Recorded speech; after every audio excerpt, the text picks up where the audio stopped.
5 minute के NEET के 20 number के कॉन्सेप्ट अपन करने वाले हैं, सारे कॉन्सेप्ट, ठीक है। एमओटी में पहला कॉन्सेप्ट आता है, पहला क्वेश्चन आता है कि डायमैग्नेटिक और पैरामैग्नेटिक पूछा जाता है। अब देखो क्या करना है आपको। सबसे पहले इसकी ट्रिक है कि जो कंपाउंड दे रखा है उसमें टोटल इलेक्ट्रॉन निकाल लो। जैसे N2 है, N2 में 14 इलेक्ट्रॉन होते हैं, B2 में 10 इलेक्ट्रॉन होते हैं, C2 में 12 इलेक्ट्रॉन होते हैं। वैसे टोटल इलेक्ट्रॉन निकाल लो। अगर ये इलेक्ट्रॉन इवन है, इवन का मतलब सम संख्या में है, इवन नंबर है, तो वो होंगे डायमैग्नेटिक। 10 नंबर, 10 इलेक्ट्रॉन और 16 इलेक्ट्रॉन को छोड़कर 10 और 16 इलेक्ट्रॉन वाले डायमैग्नेटिक नहीं होंगे, वो होंगे पैरामैग्नेटिक में आएंगे। और ओड नंबर के जितने भी इलेक्ट्रॉन आ जाए ना, वो सारे पैरामैग्नेटिक नेचर शो करेंगे। Okay compound. तो इसमें देख लो अपन एग्जांपल, जैसे N2 है, 14 इलेक्ट्रॉन है N2 में, 7 + 7 14 इलेक्ट्रॉन है, तो ये इवन नंबर है ना, इवन नंबर है तो डायमैग्नेटिक हो गया। B2 में 10 इलेक्ट्रॉन, अब 10 इलेक्ट्रॉन के लिए मैंने बताया कि 10 इलेक्ट्रॉन तो इवन है, बट 10 और 16 आ जाए ना, 10 और 16, तो इनको 10 और 16 को आप पैरामैग्नेटिक में बोलोगे, तो ये पैरामैग्नेटिक। ओके। वैसे ही N2+ है, इसके लिए 13 इलेक्ट्रॉन, यानी ओड में आ गया तो पैरा हो गया।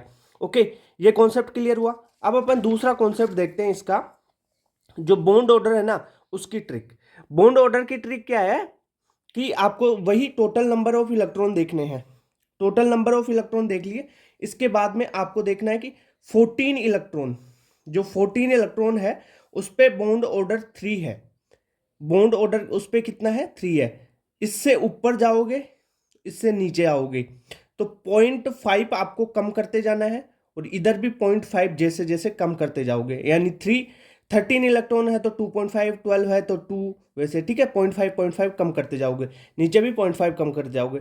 एग्जाम्पल जैसे O2 दे रखा है यहाँ पे, 16 इलेक्ट्रॉन है O2 में, 16 इलेक्ट्रॉन के लिए क्या होगा, देखो 14 में होता है 3, 15 में होगा 2.5, यानी 0.5 कम करना है, और 16 में हो गया 2, तो ये 2 आ गया।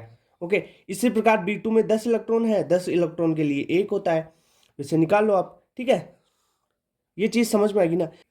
एक क्वेश्चन लेटिस एनर्जी से आता है। लेटिस एनर्जी सीधा प्रोपोर्शनल होगी चार्ज के, और लेटिस एनर्जी इनवर्सली प्रोपोर्शनल होगी साइज, यानी साइज जितनी ज़्यादा बढ़ाओगे लेटिस एनर्जी उतनी ही कम होगी।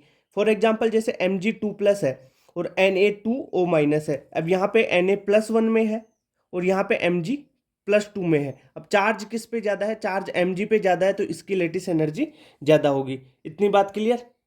ओके। कॉल आ रहा है किसी का, एक मिनट। हाँ, देखो अब सेकंड में देख लो आप, Na+, यहाँ पे 1 है, Na+1 है। ओके, चार्ज में कोई डिफरेंस नहीं है। अब साइज देख लो, फ्लोरीन की साइज कम होगी, क्लोरीन की साइज ज़्यादा होगी, और जिसकी साइज ज़्यादा उसकी लेटिस एनर्जी कम हो जाएगी, तो लेटिस एनर्जी NaCl की कम हो गई, ठीक है। वैसे इसमें भी देख सकते हो आप, इसमें Cl की साइज सेम है, पर जो पोटेशियम और रुबिडियम है, इसकी साइज रुबिडियम की ज़्यादा है, तो ज़्यादा है तो लेटिस एनर्जी कम हो गई इसकी, ठीक है। ये हो गया लेटिस एनर्जी का कॉन्सेप्ट। अब आता है आगे फजांस रूल। जो फजांस रूल है, मेनली उसमें आपको देखना क्या है कि जो कोवेलेंट करेक्टर है ना, उसको पता करना होता है। तो कोवेलेंट करेक्टर आपको देखना है फाई से।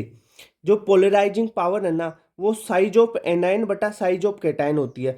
मतलब है कि जितनी साइज ऑफ एनायन बढ़ाओगे, साइज एनायन की साइज जितनी ज़्यादा बढ़ेगी, पोलराइजिंग पावर उतनी ज़्यादा बढ़ेगी। अगर आप कैटायन की साइज बढ़ा रहे हो तो पोलराइजिंग पावर घट जाएगी, ठीक है। ये बढ़ाने पर केटाइन की साइज बढ़ाओगे तो ये घटेगी भाई, ठीक है, और एनाइन की साइज बढ़ाओगे तो पोलराइजिंग पावर बढ़ जाएगी। और ये सेकंड बात होती है कि जो पोलराइजिंग पावर होती है वो चार्ज के सीधे प्रोपोर्शनल होगी।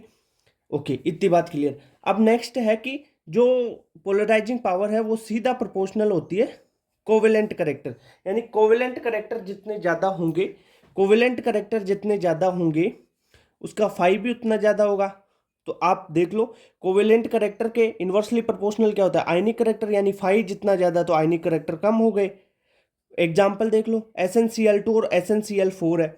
SnCl2 में ये देखो Sn है जो +2 में है, यहाँ पे +4 में है। जो +4 में है यानी चार्ज ज़्यादा, चार्ज ज़्यादा तो फाई ज़्यादा, फाई ज़्यादा तो कोवेलेंट करेक्टर ज़्यादा, तो कोवेलेंट करेक्टर ज़्यादा हो गए इसके। ओके। और ये मेल्टिंग पॉइंट वाला समझाता हूँ। जिसका कोवेलेंट करेक्टर ज्यादा, कोवेलेंट करेक्टर इसके ज्यादा, तो इसके आयनिक करेक्टर कम हो गए, और आयनिक करेक्टर कम हो गए, आयनिक करेक्टर कम होते ही वो मेल्टिंग पॉइंट डिपेंड करेगा उस पे, तो जिसका कोवेलेंट करेक्टर ज्यादा उसके आयनिक करेक्टर कम। ओके, और ये हो गया फिर मेल्टिंग पॉइंट में जिसका कोवेलेंट करेक्टर कम तो उसका मेल्टिंग पॉइंट ज्यादा, क्योंकि उसके आयनिक करेक्टर ज्यादा हो गए। समझ में आई इतनी बात?